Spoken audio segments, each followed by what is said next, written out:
Hey, what's going on, guys? In this one we're just finally getting a workbench just set up in the garage. It's going to be one that we can fold up, stow on the wall, or fold down, wheel around to wherever we need it. We're just going to jump right in here. It's not going to be anything too fancy, just some cheaper plywood, some 2x4s and everything. So first things first, we're going to get this plywood cut down to the size that we're looking for. So we're going to have this just be a 4x6. In hindsight, 4 feet was pretty wide. The top end ends up being pretty high up the wall. Once we got that top cut down, basically just getting the edges cut out for the base around the inside edge on the bottom of the bench. Basically just put these 2 inches in from the sides, just marked everything out, make sure it's looking good here. And then I'm going to be drilling some pilot holes. When you're drilling these pilot holes, whatever screws you're using, you basically want the hole to be the same size or a little smaller than the inside diameter without the threads on your screw. Getting those punched through just to get the frame on. Then we're going to use a countersink just to pretty it up a little bit just for fun. Get that all screwed together.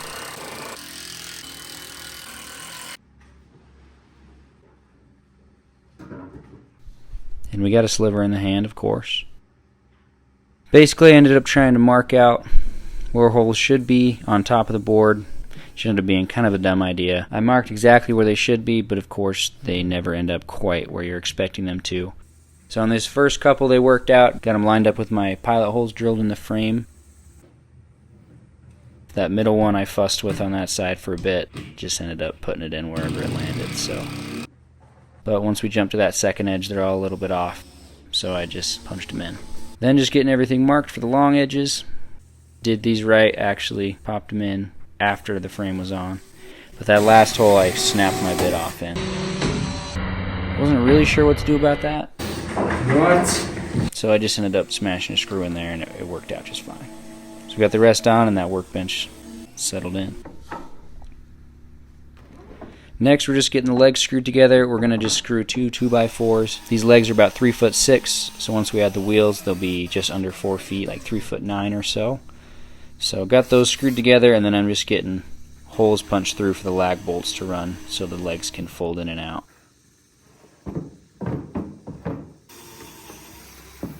Check and make sure that lag bolt fits. Looks alright. Then punched a hole through the side. So obviously these aren't going to be able to be square on the end if you want them to fold, so I basically just started off cutting 2 45-degree angles just to see if that would work. Obviously we all know that's not going to be rounded enough, but had to try anyway. So we get those in, and even with the bolt not tightened down, going to try to lift that up and it's just not going to go anywhere. Back to the drawing board. Didn't really draw anything too fancy on there, just kind of rounded it out as close as I could. Get that punched in, and you can see those fold up pretty good now. I did end up just sliding some washers in between the frame and those legs just so there's a little less friction, as well as a washer between that end bolt on the end there. Basically just had some locking washers that I tried to jam on that end piece. I did drill that pilot hole a little bit too big so that bolt didn't actually end up catching or wanting to get stuck, so I had to use my drill to try to just kind of pound it on, even though that entire bolt was spinning for me. So in hindsight, make that a little smaller so you can pound that in and the bolt holds itself there.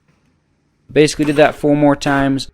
Because I wanted the legs more than half the length of the table for the height, I ended up having to just build some supports so the legs aren't quite in the corners perfectly. Got the 2 boards as spacers so I could run the bolts through that, and then they were missing the other legs when they folded in. Next we just need to get the wheels on. I realized the screws I have, probably a little too long anyway, but they were too small. They're going to fit right through that hole. So got those drilled in anyway, and then just had to run back to the store and grab some different bolts for those. Next, just get this out of the truck. Got those legs hooked together so they don't wobble side to side so much. You can see they've got some play on the outside edge, just leaning a little too far out. They're not straight down. I actually ended up just adding some shims where you see at the end there so they don't wobble quite as wide. And that's me noticing that the legs are a little bowed out, so I'm going to have to fix it. Next we just got to basically cut that gap in so it fits in the notch. You can see I already put that notch in between the cross beams on the legs, so just using the saw, cutting a bunch out, and then I'll run back through with the saw and kind of flatten that edge out. I also ended up just putting the notch in the middle of the boards on both sides, so the support is actually diagonal. You can see those notches don't line up because it's in the middle of both, and I forgot they were offset, but still works good. Ended up getting the wheels on after my phone died, but you can see where I added those shims just so they have a little more support. They don't wobble as much side to side, they get stuck there. A few things I would have done differently: I definitely would have added some supports on the inside of the lag bolts, because those do end up bending a bit, but with the cross beams and everything in, it works pretty good. So I got that screwed onto the wall. Make sure you put the support in before you pull it off the wall. So you can see there, I just pulled it off without it, so we learned our lesson there. Basically, for mounting it on the wall, I just got a regular 2x4 there on the bottom. On one edge, I just cut out basically 1/2 inch by 1/2 inch along the whole entire edge, so the edge of the workbench just kind of slots in there when you fold it up. Then that top bit, I just took a little piece of the leftover plywood, screwed that onto the wall, and then screwed a 2x4 on just so I got the spacing just right to kind of slide over the top edge. And that's basically how the workbench turned out. Thanks for watching.